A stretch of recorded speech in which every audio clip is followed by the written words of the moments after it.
ఒక్కసారి నిజాయితీగా ఓ ప్రశ్నకు సమాధానం చెప్పండి. మన తాతలు అమ్మమ్మల కంటే మనం ఎక్కువ చదువుకున్నాం. చేతిలో ప్రపంచం మొత్తం ఇమిడిపోయే స్మార్ట్ ఫోన్ ఉంది.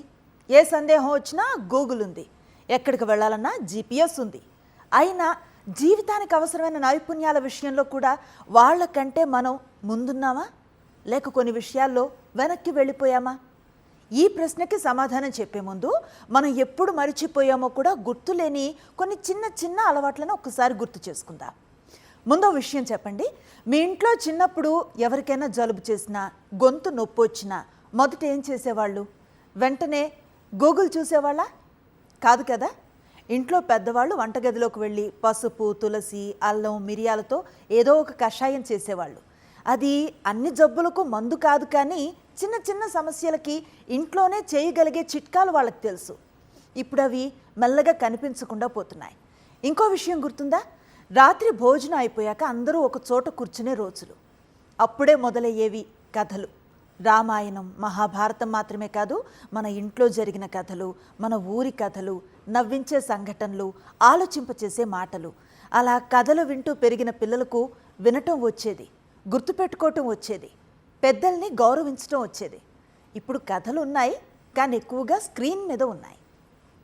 ఇప్పుడు ఇంకో ప్రశ్న. మీరు చివరిసారి ఆకాశం వైపుకు చూసి ఈరోజు వర్షం పడేలా ఉందని ఎప్పుడు అనుకున్నారు? ఇప్పుడు మనకు వర్షం గురించి చెప్పేది మొబైల్ యాప్. కానీ ఒకప్పుడు రైతులు మేఘాల రంగు చూసి, గాలి ఎలా వీస్తుందో గమనించి, మట్టి వాసనను పసిగట్టి వర్షాన్ని ఊహించేవాళ్ళు. అది మ్యాజిక్ కాదు, ప్రకృతిని గమనించే అలవాటు. దారి విషయం కూడా అలాగే. ఇప్పుడు పక్క వీధికి వెళ్ళాలన్నా జీపీఎస్ను ఆన్ చేస్తాం.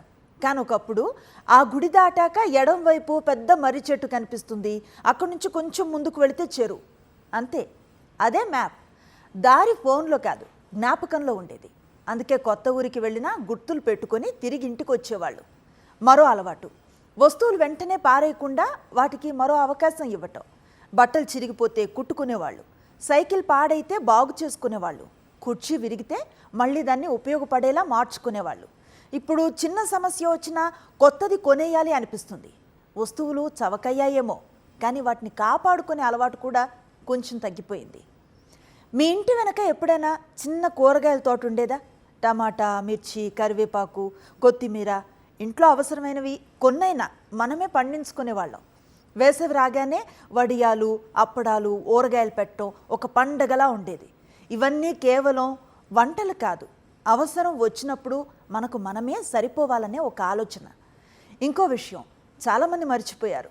ఇంట్లో ఉన్న ఆవు, ఎద్దు, మేక, కోడి ఇవి కేవలం జంతువులు కాదు, కుటుంబంలో ఒక భాగం. వాటి ప్రవర్తనలో చిన్న మార్పు వచ్చినా పెద్దవాళ్ళు వెంటనే గుర్తించేవాళ్ళు.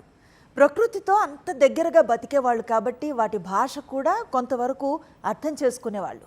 అన్నింటికంటే పెద్ద నైపుణ్యం ఏంటో తెలుసా? ప్రశాంతంగా ఉండగలగటం. ఇప్పుడు 5 నిమిషాలు ఖాళీ దొరికినా ఫోన్ కోసం వెతుకుతాం. కానీ ఒకప్పుడు ఇంటి ముందు అరుగుపై కూర్చొని గంటల తరబడి మాట్లాడుకునేవాళ్ళు. కొన్నిసార్లు మాట్లాడకుండా కూడా ఉండేవాళ్ళు. వాన పడితే వానను చూసేవాళ్ళు, వెన్నెల వస్తే వెన్నెలను ఆస్వాదించేవాళ్ళు. ఖాళీ సమయం అంటే బోర్ కాదు, మనసుకి విశ్రాంతి. ఇప్పుడు ఒక విషయం స్పష్టంగా చెప్పాలి. నేను ఇలా చెప్పానని టెక్నాలజీ తప్పు అనటం లేదు, అసలు కాదు. టెక్నాలజీ వల్ల మన జీవితం చాలా సులభమైపోయింది. కానీ అదే సమయంలో మన పెద్దల దగ్గర ఉన్న కొన్ని మంచి అలవాట్లు కూడా మనతో పాటు తీసుకెళ్ళి ఉంటే ఇంకా బాగుండేదేమో అనిపిస్తుంది. అందుకే ఈరోజు మీకు ఒక చిన్న రిక్వెస్ట్. ఈరోజు సాయంత్రం మీ అమ్మనో, నాన్ననో, అమ్మమ్మని, తాతయ్యని ఒక్కసారి అడగండి. మీ చిన్నప్పుడు మీరు ఎలా బ్రతికేవారు, మీకు తెలిసిన చిట్కాలేంటి, మీరు నేర్చుకున్న విషయాలేంటి అని. మీరు గూగుల్లో వెతికినా దొరకని చాలా విషయాలు వాళ్ళ దగ్గర దొరుకుతాయి. ఎందుకంటే మన పెద్దలు మనకిచ్చిన అసలు సంపద బంగారం కాదు, భూములు కాదు. జీవితాన్ని సులభంగా, తెలివిగా, ఒకరికి ఒకరు తోడుగా ఎలా బతకాలో నేర్పిన ఆ చిన్న చిన్న నైపుణ్యాలే. వాటిని మళ్ళీ గుర్తు చేసుకోవటం, తర్వాతి తరానికి చెప్పటం. బహుశా మనం చేయాల్సిన మంచి పనుల్లో ఇదొకటి.